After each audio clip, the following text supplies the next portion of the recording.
A verdade proibida da Coca-Cola, como a marca venceu o sabor a cada dia. Bilhões de copos mudam de mãos sem que alguém precise vender o líquido em si, porque o que esta empresa saúda ao bater na mesa do mundo não é um refrigerante, é uma ideia. Desde as primeiras peças com famílias sorrindo até o trenó do bom velhinho em noites de neve, o que se empurra até lá adentro é felicidade, harmonia, juntos. Só que por trás dessa música de fundo existe outro roteiro, feito de decisões comerciais que moldaram países, patrocinaram símbolos, driblaram regras, expandiram fronteiras e, no caminho, deixaram perguntas difíceis sobre saúde pública, água, lobby, trabalho e poder corporativo.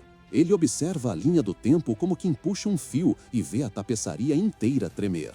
Ele começa no século XIX, quando a febre das curas milagrosas tomou conta das farmácias, num mundo sem regulação, onde elixires prometiam tudo a todos, e um veterano de guerra chamado John Pemberton acreditou ter encontrado abrigo da dor ao misturar vinho, folhas de coca, nozes de cola e açúcar.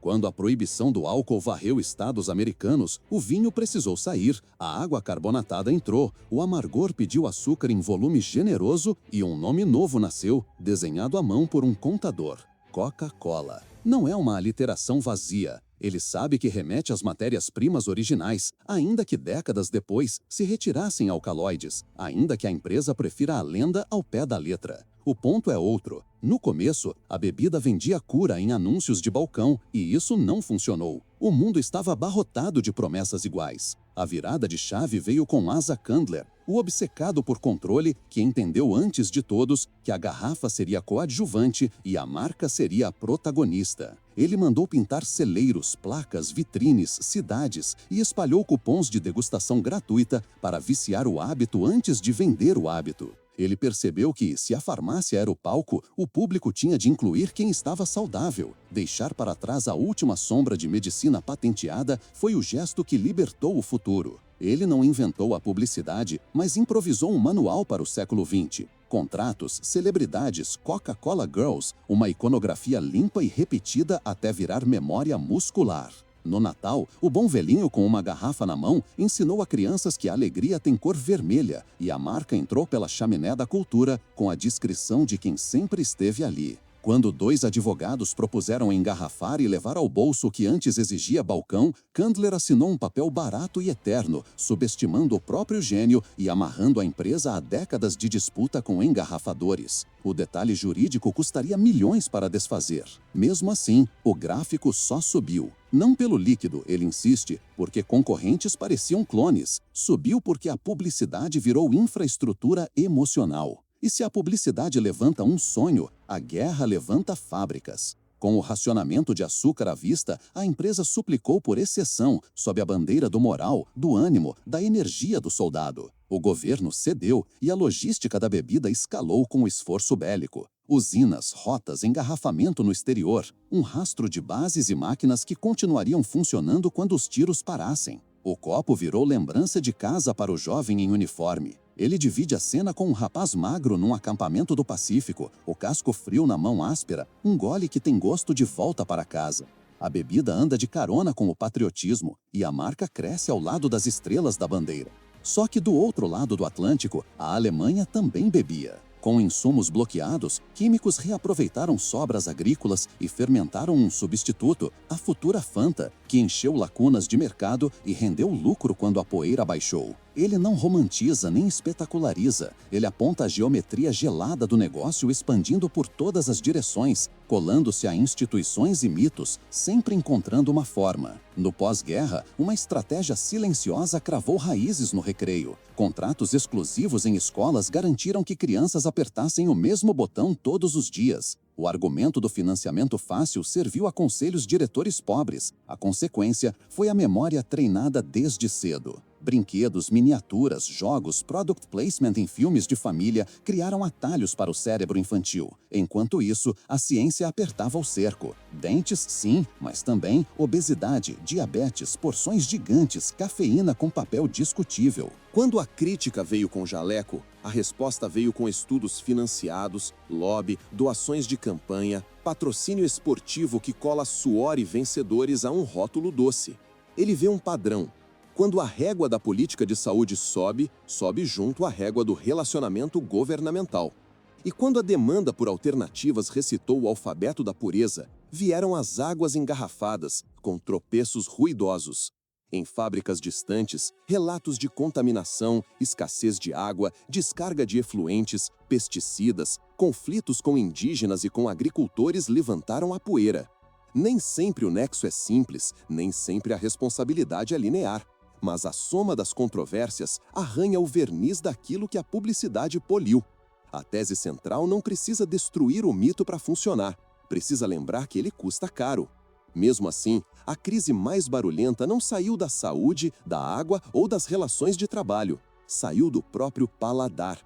Quando a Pepsi decidiu medir copo contra copo com o Pepsi Challenge, dados mostraram vantagem sensorial do concorrente em testes cegos. A resposta foi uma missão de laboratório discreta, e New Coke nasceu de números imbatíveis. O planeta reagiu como quem perde um amigo. Linhas de telefone entupidas, cartas raivosas, vaias em telões, depoimentos com a cor da infância. Ele observa com precisão o paradoxo mais valioso da marca. Em testes cegos, New Coke vence, Pepsi fica em segundo, a Coca clássica fica em terceiro. Mas é a clássica que o público exige, compra, protege. Não é sobre língua, é sobre memória. A empresa recua, devolve o velho sabor, recolhe aplausos de quem antes usava tochas e transforma um tropeço em ritual de reafirmação. A marca aprendeu ali a lição que a faria atravessar crises futuras. Quando você treina o mundo a ver um copo como um símbolo, o líquido se torna irrelevante. Ele amarra essa conclusão ao primeiro minuto. Você não constrói um império vendendo água com açúcar se forçar o cliente a olhar para o copo. Você abre caminho para o copo virar espelho. Ele traz de volta cenas humanas para a narração ganhar temperatura. Uma diretora escolar, com orçamento no osso, assina o contrato de exclusividade e recebe caixas, banners, metas, um cheque salvador. Uma agricultora mexicana, num verão pálido, caminha até o poço e retorna com a mão vazia. A pele ardendo, os olhos doendo e a pergunta que nenhum comercial responde. Um veterano fecha os olhos numa trincheira, sente na língua a casa que deixou para trás, mas não ouve a parte do contrato, que ergueu a fábrica do outro lado do mundo. 3 vidas, 3 vértices do mesmo triângulo, 3 emoções que uma marca poderosa sabe acender e às vezes consumir. Ele sabe que documentos queimados e decisões de executivos como Asa Candler fazem parte de um mosaico maior, em que governança, ética e resultado puxam a corda de lados diferentes. Ele também sabe que a cultura popular absolve símbolos com uma generosidade que ela não oferece a pessoas comuns. Na sua mesa, o roteirista limpa o tabuleiro e pergunta o que importa numa investigação corporativa. Importa a estratégia, importa o método, importa o que CEOs aprendem aqui. Primeiro, que posicionamento não é slogan, é arquitetura social. A empresa escolheu vender memória e vender pertencimento em escala industrial. Segundo, que distribuição é poder real. Engarrafadores, contratos, isenções, guerra e base logística definem faturamento mais do que qualquer jingle. Terceiro, que gestão de risco reputacional é maratona, não sprint.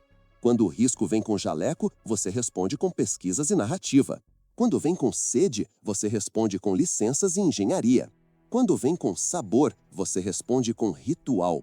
Por isso, quando ele diz que a empresa não vende refrigerante, ele não pratica cinismo. Ele descreve uma tecnologia de marca capaz de dobrar realidades concorrentes até que caibam no mesmo porta-copos.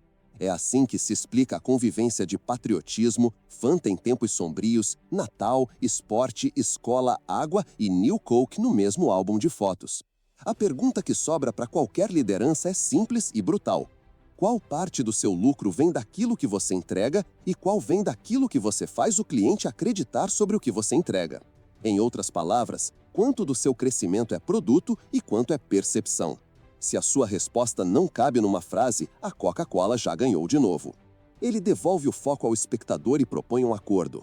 Se a análise de história corporativa, estratégia e economia política que você acabou de atravessar te faz querer olhar diferente para o copo da sua mesa, então faça parte desta investigação contínua. Inscreva-se no canal Cadeira do CEO e deixe o seu like agora, porque aqui cada episódio é um dossiê com estética de cinema e rigor de auditoria. Ele volta ao laboratório do erro perfeito e o transforma em bússola para executivos. A pesquisa mostrou uma resposta clara. A decisão seguiu a pesquisa. O mercado rejeitou a decisão. E o ciclo só fechou quando a empresa reconheceu que o dado certo respondia à pergunta errada. Em liderança, a pergunta pesa mais do que o número. O consumidor não queria doce, queria constância. Queria um pedaço de tempo engarrafado. Queria que entre dias confusos existisse algo que nunca muda. É por isso que uma marca madura aprende a fazer escuta estratégica como quem faz inventário de fábrica. E por isso que pivôs que respeitam memória custam menos do que marketing que tenta apagar lembranças. Ele caminha para a conclusão sem pressa, segurando as pausas como quem monta a própria trilha sonora. O mundo reconhece o logotipo em mais de 90% dos mapas e bebe suas doses diárias como quem cumpre um rito. A saúde no debate, a política na expansão, a trabalho e água na conta. Não é preto e branco. Existem doações, patrocínios, campanhas de bem social, iniciativas ambientais, enquanto investigações e denúncias iluminam as sombras. Ele insiste no equilíbrio, não para aliviar a crítica, mas para que a crítica pare em pé. Quando um símbolo escala por 3 séculos, inevitavelmente veste máscaras diferentes. A função de quem investiga não é destruir o símbolo, é revelar o mecanismo.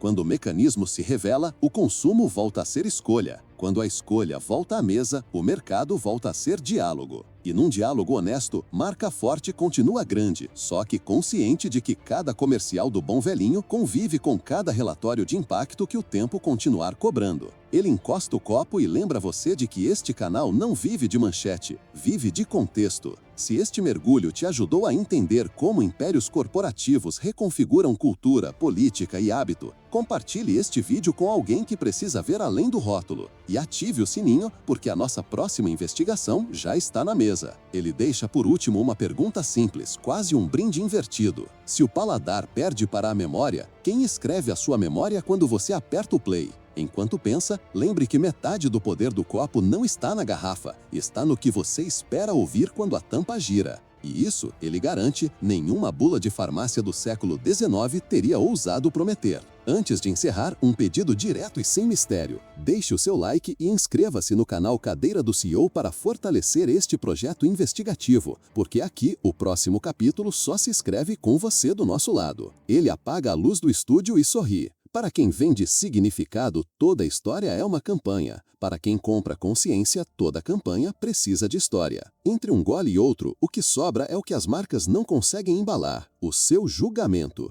E é exatamente por isso que esta cadeira existe.